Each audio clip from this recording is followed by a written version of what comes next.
And I'm very concerned right now because, anybody who's watched 𝐃𝐈𝐒𝐂𝐋𝐀𝐈𝐌𝐄𝐑 knows that America became the power in 1944 with the Bretton Woods Agreement. And then this dollar became the reserve currency of the world.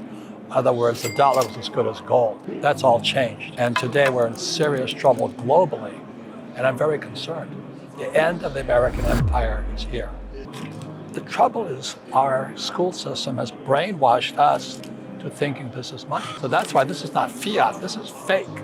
And what's wiping people out today is they think this is real and this is fake.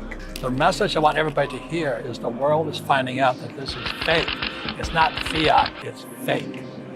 And so the reason I don't get invited to CNBC anymore is because when I'm on there, I say I do not invest in anything that can be printed. You can print this. But the more they pervert this, which started in 1971, when Nixon took this, which is gold, off the gold standard, this became fake money. And fake money, like the Weimar Republic in Germany and all this, has always led to war and depression.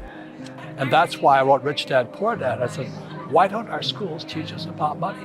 In financial education, there's fundamental trading and technical. Technical is the up and down. So when I saw Bitcoin go to 20,000, I don't know when it was, and it dropped down to $1, I said, what's toast? But then it came roaring back. So when it hit 6,000, I bought 60 Bitcoin at 6,000. So the more I'm in it, the more I realize it has sustainability. So the reason people buy Bitcoin is the same reason I buy this and I buy this, is I don't trust this. It's the same reason. America has been violating all of these laws of money for all these years, and the world says we've had enough of this. So they're joining the BRICS, Brazil, Russia, India, China, South Africa. And what Andy's pointing out, that means 70% of the world's population that used to use the dollar are going to take this and say, we don't want it anymore. And so there's going to be quadrillions of dollars coming back. And the ramifications of that are possibly, and I hope it doesn't happen, but it's called hyperinflation, that this thing goes to trash. This becomes toilet paper, this little dollar here, because there's so much of it out there. And when 70% of the world's population says, we're not going to use this anymore, aloha, what does that mean to the world? In 1971, Nixon took this off the gold standard. They had to back it up with something. So 74, Nixon and his protege Kissinger, they went to Saudi Arabia, says, if you make this the petrodollar, so they went from a gold dollar to a petrodollar. And so they gave the dollar immense power throughout the world because everybody had to take this stuff here. And so what happened when China enters the scene and all this stuff is going on, what Andy's talking about, this is going to come back on us now. For the people who work numbers, I am giving you free advice that those of you who are holding dollars, you surely might go into losses.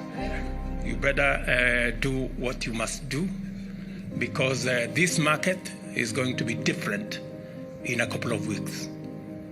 And secondly, we, through the central bank, we are having conversations to reinstate the interbank exchange market that has since not worked. And I am happy that the players in that sector, including our banks, are coming forward and they are participating. They are working with the central bank so that we can again take charge of our market and that it is not allowed to be distorted. Let me say one more thing. There's a thing called Triffin's Dilemma. Triffin's Dilemma meant that for the U.S. to be the world's reserve currency in 1944, they had to print extra of this. So the whole world had this in their banks all over the world. They have more of this stuff than any other product in history. This is toilet paper. And what that guy was saying from Kenya is when this stuff starts coming back in, it's just not how much they printed, it's how much they've had in storage because they had to be able to buy oil in this stuff. So what's going to come back is a tidal wave of this toilet paper upon America. And this little $35 coin here, I don't like to make predictions, but I'd rather have this than this here. You see that balloon hanging back there? That's the balloon that the Federal Reserve Bank, the Bank of England, blows the economy in. That little gondola there is us hanging beneath this balloon. So it's been pumping all this fake money into the system. And as our friend Jim Rickards said, we've actually been in a depression since 2007. And instead of letting the thing crash, they kept pumping money in, interest rates going down, interest rates going up and all this. But now the balloon is deflated. So here it is, January 2023, that balloon is coming down. So this is a global recession. And the trouble is the balloon is coming down. And so they're trying to pump it back up again by printing and all the stuff they do, but they can't stop it. So he says, technically, we've been in a depression. So we've been in a depression since 2007. And a depression means subpar growth. So instead of growing at 3%, what Rickards is saying we're growing at 2%. That balloon is coming down. Well, action speaks louder than words. So I tell people this thing here is a pre-64 quarter. I would be looking for real money. So I said, go to a coin dealer and give them $5 and you buy one of these. And if that doesn't fry the brain cells between this year and this year, you're going, why am I paying $5 for a quarter? And that's where it starts, Brian. You got to start doing something different. And you say, I'm being cheated by my own government. And that's what happened with me in 65. Because I went to the academy in New York. I read this book here. I realize my parents are communists. They're good people. They believe in unions. They believe in paying taxes.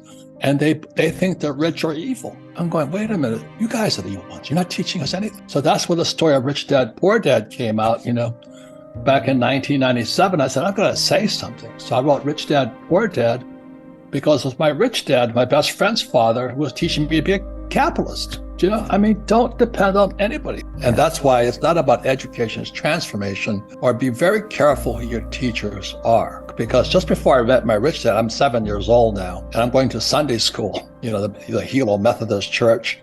And this young Sunday school teacher's trying to teach me something, and all I could think about is money.